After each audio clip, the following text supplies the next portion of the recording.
उड़न खटोला 1955 में बनी हिंदी भाषा की रोमांटिक ड्रामा फिल्म है, जिसका निर्माण संगीत निर्देशक नौशाद ने किया और निर्देशन एस.यू. सनी ने किया। फिल्म में दिलीप कुमार, निम्मी, जीवन और टुनटुन ने अभिनय किया है। फिल्म का संगीत नौशाद ने दिया है।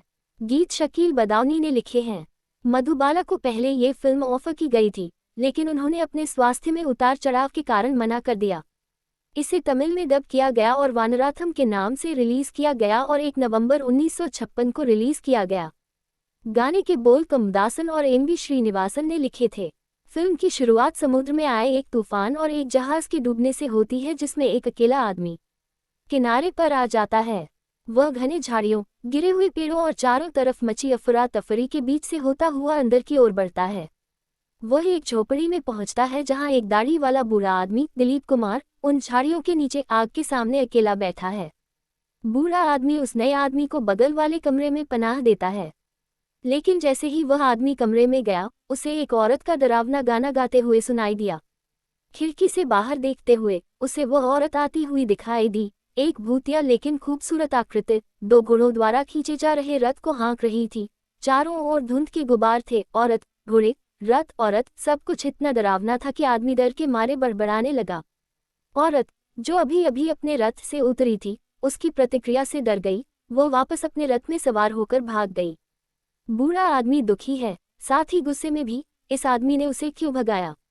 हालांकि दूसरा आदमी उसे शांत करने की कोशिश करता है और आखिरकार उससे पूछता है कि आखिर माजरा क्या था। बूढ़ा आदमी, हालांकि शुरू में थोड़ा हिचकिचाता है, फिर भी उसे कहानी सुनाने के लिए तैयार हो जाता है। और यहीं से हम फ्लैशबैक में चले जाते हैं, जिसकी शुरुआत एक गीत से होती है, सांगा देव की धरती पर, जो एक अत्याचारी देवता है और जिनकी स्थानीय लोग पूजा करते हैं। सांगा देव काफी खूनी लगते हैं, जैसा कि हम और ऊपर बताए गए परदेसी विमान चालक पाते हैं। अगर उन्हें किसी बात पर गुस्सा आता है, तो वे धरती पर कहर बरपा देते हैं और फिर उन्हें केवल मानव बलि से ही प्रसन्न किया जा सकता है। लेकिन सबसे पहले ये जान लीजिए कि वह पायलट यहाँ कैसे पहुंचा। वह सांगा देव की धरती के ऊपर से उड़न खटोला उड़ा रहा था और उसका विमान दुर्घटनाग्रस्त हो गया। सोनी अपने रथ पर सवार होकर कई दोस्तों के साथ खुशी से गाते हुए पास ही थी। उसने और उसकी सहेलियों ने पायलट को बचाया था। सोनी उसे घर ले आई थी और आंखें खुलते ही उससे प्यार हो गया था। सोनी स्थानीय पेशवा क्या यह अमर है की बेटी है, जो महायाजक भी है। विमान चालक को चेतावनी दी जाती है, यह जमीन अजनबियों का स्वागत नहीं करती, उसे जल्दी ही यहाँ से निकल जाना चाहिए। हालांकि इस समय सभी सड़कें बंद हैं और जमीन बाहरी दुनिया से कटी हुई है, इसलिए ऐसा भी नहीं है कि विमान चालक वहां जा सके।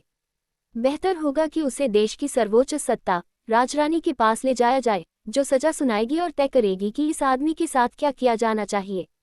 नौशाद, जिन्होंने निश्चित रूप से फिल्म का संगीत भी तैयार किया था, द्वारा निर्मित उड़न खटोला का निर्देशन एस.यू. सनी ने किया था, जिन्होंने दिलीप कुमार अभिनीत कई अन्य फिल्मों का निर्देशन किया था, जिनमें भावुक कर देने वाली फिल्म मिला और रिलीज से पहले की फिल्म कोहिनूर शामिल हैं। कहा जाता है कि फिल्म में निम्मी की भूमिका पहले मधुबाला को ऑफर की गई थी, जिन्होंने उस समय खराब स्वास्थ्य के कारण इसे अस्वीकार कर दिया था। फिल्म को तमिल में डब किया गया और 1956 में वानरथम शीर्षक से रिलीज किया गया।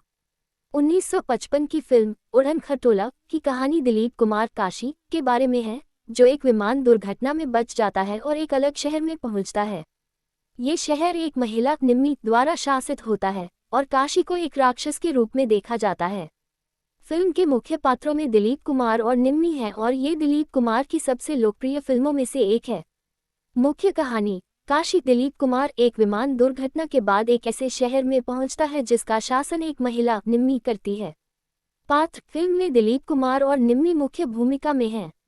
निर्देशक एस.यू. सनी द्वारा निर्देशित अन्य, ये दिलीप कुमार की एक प्रसिद्ध फिल्म है जिसमें नौशाद का संगीत है।